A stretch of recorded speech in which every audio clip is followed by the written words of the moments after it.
Bonsoir chez vous, nous sommes trop heureux de vous retrouver nombreux à l'écoute de la radio communautaire Manteléo Mersembounia, votre édition du journal Vespéral de ce jeudi 7 novembre 2024. Voici les principaux titres.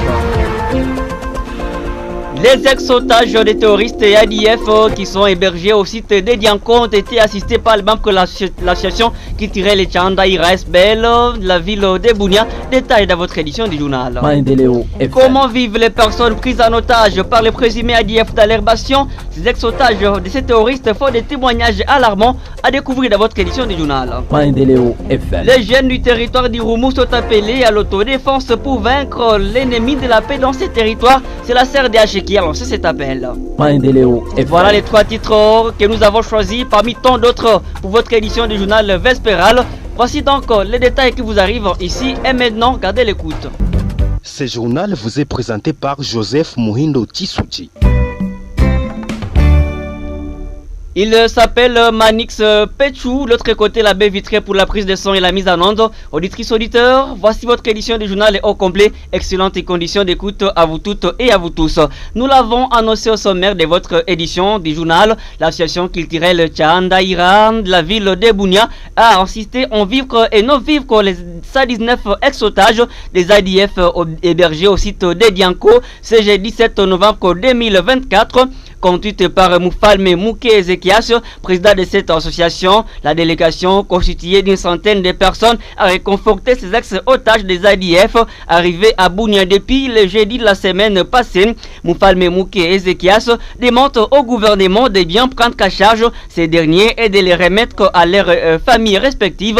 Écoutons ici Moufalme Mouke Ezekias, président de l'association culturelle Tchanda Iraville de Bunia. Ces vivres sont constitués du riz, de l'huile, des habits, des haricots, de bananes et d'autres matériels que nous avons apportés à ces gens. Ils sont des démunis, ils sont souffrants. De la manière dont nous avons toujours compassion aux gens, nous avons dit, bon, ils sont nombreux ici, ils ont abandonné leur famille et nous avons dit, bon, laissez-nous leur venir en aide comme une structure. Et de l'occasion, nous disons merci, coup de chapeau aux forces armées de la République qui ont donné leur manière de bien travailler. C'est le renseignement que nous venons de voir. Il y en a d'autres qui sont encore entre les mains des ennemis. S'ils peuvent encore renforcer pour récupérer ces frères qui restent encore là. La communauté Ira est victime de ces agressions étrangères.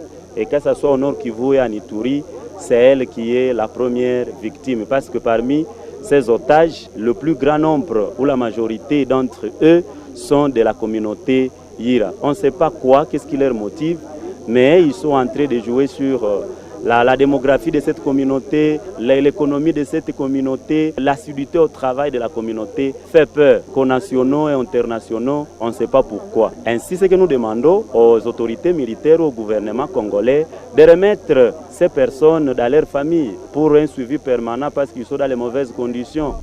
Voilà, nous venons de suivre Moufalme Mouke Ezekias, président de l'association culturelle Tchanda Ira, ville de Bunyan. Et les bénéficiaires de cet acte de générosité l'ont vivement salué en démontant de rejoindre au plus vite possible leurs familles respectives. L'infirmière David est le secrétaire de ces 19 ex-otages. La vie de là est très difficile. On ne fait que d'empiler à transporter leurs habitants. Ils s'appellent des islamistes. Ils disent qu'ils ne sont pas des ADF. C'est là où ils arrivent, c'est là où ils organisent la prière. Ils ont suré des médicaments qu'ils pillent dans des structures sanitaires. Si vous êtes malade, ils vous donnent des médicaments. Mais pour manger, c'est très difficile. On mange seulement les maniocs cuits et les sels. Ils ont des femmes et des enfants. Nous sommes ravis de la visite des membres de la communauté Ira. C'est une preuve qu'ils nous aiment. Nous sommes arrivés à Bunia le jeudi de la semaine passée en provenance des Komanda où on était quittés la nuit pour arriver en 3h du matin ici à Bunia. Nous avons été capturés par les Sylvestres qui s'appellent islamistes. Or, on les appelait ADF. Nous sommes en 119. À partir des commandes, le gouvernement nous a protégés. Nous sommes arrivés au camp militaire, on nous a bien logés et on nous a fait bien manger. Nous nous sommes reposés, puis on a appelé qu'on doit monter ici à Bunia. On nous a amené 2 véhicules. Nous avons passé nuit au camp de Romo, puis on nous a amené au site de Dianko où nous sommes jusqu'à présent.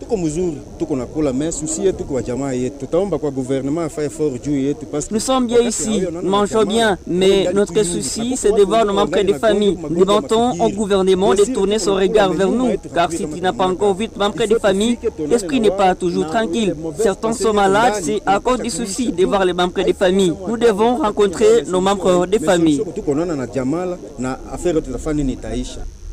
Voilà donc nous venons d'écouter l'infirmier David qui est le secrétaire de ces 19 ex-otages est présent à cette activité de remise des biens collectés par la communauté IRA. L'acteur politique Rigen Kambale a donc appelé le gouvernement à tout faire pour mettre fin au phénomène ADF. Pression très sincèrement cette initiative de la communauté IRA qui en passé est venue combattre avec les rescapés des ADF. Et nous pensons que c'est une activité louable. Nous ne faisons que demander à toutes les personnes de bonne volonté d'emboîter les pas, de venir assister les gens qui sont ici et surtout demander au gouvernement congolais de pouvoir maîtriser cette situation des ADF, de maîtriser les sécurités à province de l'Ituri, permettre à ce que les gens fassent leur travail librement. Parce que ceux qui sont libérés aujourd'hui, il y en a d'autres qui sont restés dans la forêt, mais c'est du rôle de l'État pour nous amener ces gens qui sont restés dans la brousse entre les mains des ADF. Et surtout mettre fin et éradiquer ce phénomène. ADF qui continue toujours à endeuiller nos familles, qui continue toujours à incendier nos villages, qui continue toujours à calciner nos voitures, mais qui met l'économie de la province de l'Ituri à mal parce que cette zone contrôlée par les ADF, c'est une zone fertile où il y a du cacao, il y a tout ce qui a été planté là-bas et que la population ne sait plus accéder à leurs champs parce qu'il y a activisme des ADF. Et de son côté, l'acteur politique Moses Nguessera a plaidé pour l'assistance de ces ex-otages par le gouvernement provincial. Nous demandons surtout à notre gouvernement provincial de bien s'occuper avec les rescapés. Parce que parmi eux, il y a des traumatisés. Il y a même des personnes dont la famille est en train d'attendre pour que la famille prenne la disposition. Nous voulons encore rappeler le gouvernement qu'on a constaté si la façon de vivre vraiment n'est pas du tout bien. Le gouvernement devait faire quelque chose pour eux.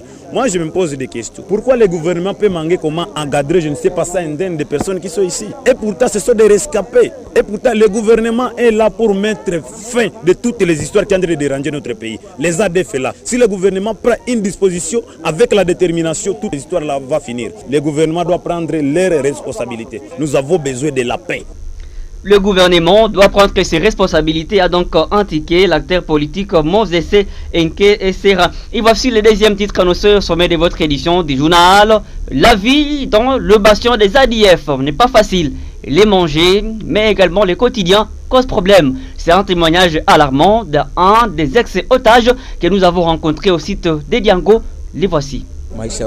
La vie de là est très difficile. On fait que des empilés à transporter leurs habitants. Ils s'appellent des islamistes. Ils disent qu'ils ne sont pas des ADF. C'est là où ils arrivent, c'est là où ils organisent la prière. Ils ont tiré des médicaments qu'ils pillent dans des structures sanitaires. Si vous êtes malade, ils vous donnent des médicaments. Mais pour manger, c'est très difficile. On mange seulement les maniocs cuits et les sels. Ils ont des femmes et des enfants. Certains, même 5 femmes, ils n'ont pas de camps. Ils déambulent seulement. Là où vous fatiguez, c'est là où vous passez nuit. J'ai fait là 2 mois et demi. Certains sont restés là. Nous avons la grâce d'y avoir quitté. Certains avec qui on est pris en otage, ils y sont restés. Si vous refusez d'exécuter les ordres, c'est à ce moment qu'ils vous tirent. S'ils disent rester là-bas, il faut y rester. Ils nous avaient promis qu'ils nous relâcheront et qu'on les aide à transporter leurs habitants. Une fois, nous allons finir avec ce travail, ils vont devoir nous relâcher. Et voilà, ils nous ont relâchés.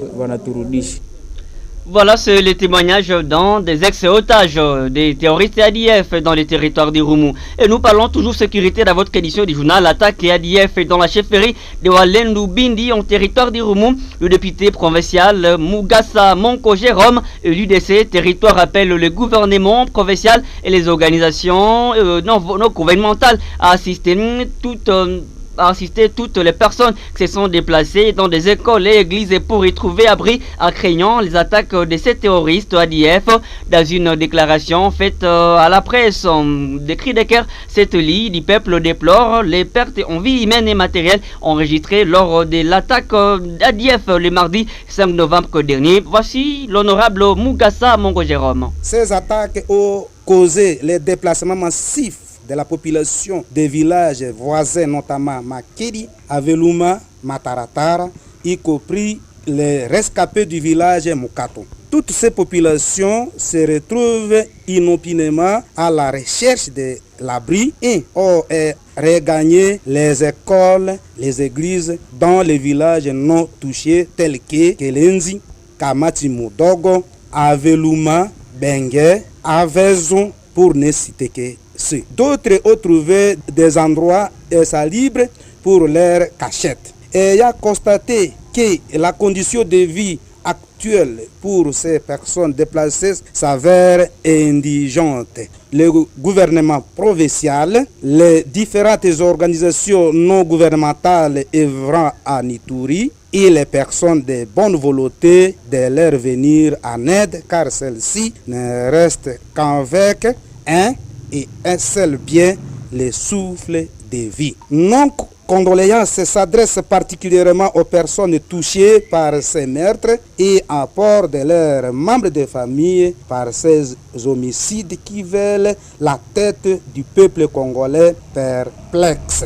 Voilà, nous venons donc de suivre l'honorable Mugasa Monko Jérôme et sécurité toujours ici à province de l'Ituri. La population du territoire d'Irumu en général et les jeunes en particulier sont appelés à briser la paire et à user des armes blanches dont ils disposent pour leur autodéfense lors des incursions répétitives des ADF avant l'intervention des FARDC. Cet appel est lancé mercredi 6 novembre 2024 par Christophe Mounianderou, coordinateur des localisation de défense des droits de l'homme en convention pour le respect des droits de l'homme CDH antenne d'Irumu. C'est là après donc une attaque ADF enregistrée au village Makadi. Nous sommes dans la chefferie de Walendu Bindi, faisant 6 morts et 40 personnes disparues. Voici Christophe Mounianderou. Il y a une partie de la population qui s'est déplacée dans une autre zone, craignant pour leur propre sécurité, tandis qu'il y a d'autres qui sont dans les villages. Mais cela n'épargne pas la menace de l'ennemi. Il y a eu certains qui ont pu résister et c'est ce que nous sommes en train d'appeler à la population, surtout à la jeunesse, de briser la paix, de faire face à ces ennemis. Nous appelons à tous les jeunes du territoire d'Irumu, de toutes les chefferies attaquées, de chaque fois résister juste pour la protection de nos entités. Vous appelez la jeunesse à la résistance. De quelle résistance parlez-vous, Christophe Mounianderou? C'est une résistance qui mettra fin à toutes ces tueries. Vous savez, on ne peut pas chaque fois accepter de perdre nos villages, de perdre nos vies, juste pour craindre ces ADF. Et aussi appelons tous les groupes armés du territoire d'Irumu, vu que c'est notre territoire qui est menacé, aussi doivent faire la même chose comme font les Wazalendo dans les territoires de Rutshuru, Masisi, Walikale et voir aussi Nyiragongo. Et aussi à leur tour doivent faire face à ces ADF. Et les jeunes et aussi doivent montrer leur bravoure, de briser la paix, d'aller vers l'ennemi. Nous avons des machettes, ceux qui nous tuent, ils utilisent des machettes. Nous avons des lances, nous avons tous les moyens qui peuvent nous aider juste pour nous sécuriser. L'armée va chaque fois venir intervenir. Quand nous-mêmes nous avons pris la première phase de prendre une autodéfense juste pour contrer ces terroristes ADF qui sont en train de s'attaquer contre notre vie. La jeunesse va prendre un élan. L'article 63 de notre Constitution nous donne la garantie de nous prendre à charge, de nous défendre, si seulement si notre patrie est menacée. Voilà, c'était Christophe Mounianderou, la Convention pour le respect des droits de l'homme. La calmie s'observait dans les groupements Kabarolé. Nous sommes dans la chefferie des Bahema d'Irumu. Depuis un certain temps, la restauration de l'autorité de l'État dans la zone est rendue possible grâce aux efforts des animateurs de l'État de siège. Reconnaissent certains chefs de village de ces groupements de la chefferie des Bahema d'Irumu. Et de son côté, les chefs de ces groupements, Sa Majesté David Mbafumoja, nous les lirez, plaide pour la construction des écoles et structures sanitaires dans cette entité.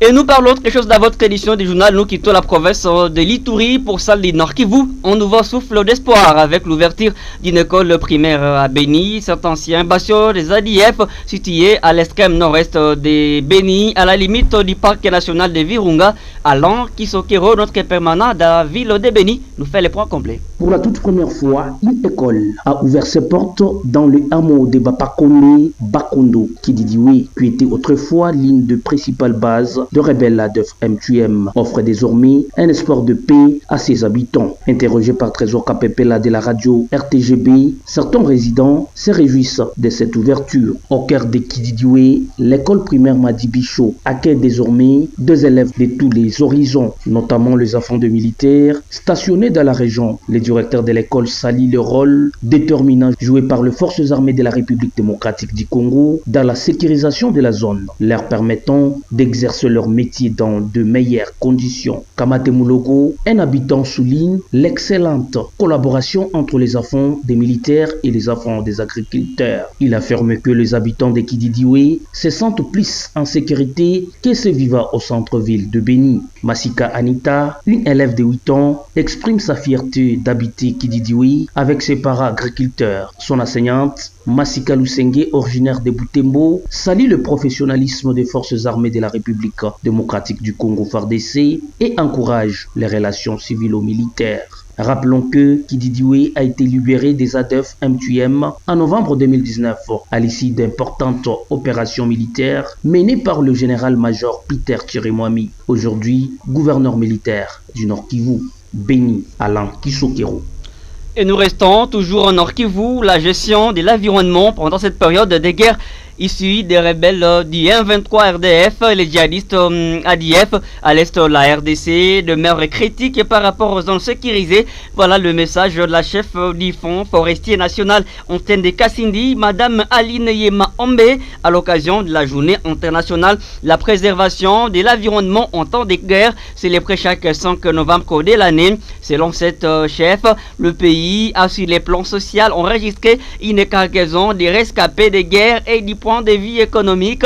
Il s'observe une baisse des recettes de l'État et plusieurs autres dégâts environnementaux. Voici Aline Yema. C'est que la population du secteur Rwenzori doit retenir de cette journée et que l'Assemblée générale des Nations Unies, tenue en 2001, avait décidé que la journée internationale pour la prévention de l'exploitation de l'environnement en temps de guerre et des conflits armés aurait désormais lieu chaque année à la date du 6 novembre. À la date du 6 novembre, c'est pourquoi nous célébrons à ce jour la journée internationale de l'environnement. Et que vous devriez nécessairement connaître que la gestion de l'environnement en cette période de guerre à l'est du pays est partielle par rapport aux zones occupées par l'ennemi. Et d'autres zones où règne l'accalmie, les services œuvrant dans ces domaines exécutent bien le travail malgré quelques dérapages vis-à-vis des assujettis. Je dirais oui, en termes de salaires et avantages sociaux,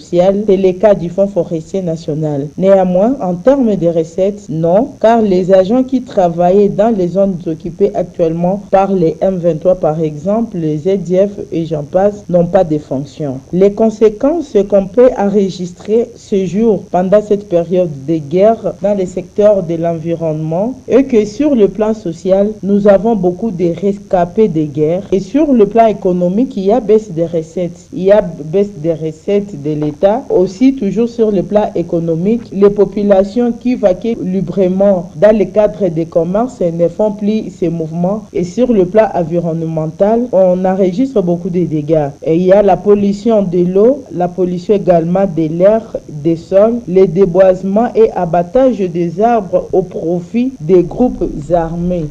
Et pour terminer, retenez après Kabutembo, la commune Boulenguera reste la plus citée dans les cas des pendaisons ces derniers temps. Non seulement des personnes majeures, des mineurs d'âge sont aussi pointés du doigt accusateurs dans cette pratique. La société civile, la commune de Boulenguera, en tout cas, avoir documenté une dizaine de cas relatifs depuis le mois de janvier 2024. John Kameta, son président, décourage donc cette pratique de suicide dans sa commune. Mesdames, mesdemoiselles et messieurs, nous sommes à la fin de votre édition du journal. Vous nous avez capté au cours de diffusion. Voici les rappels des principaux titres. La section culturelle Chandaïran de la ville de Bounia a assisté les 119 ex-otages des terroristes et ADF hébergés au site de Dianko. Vous avez suivi ce président dans votre édition du journal.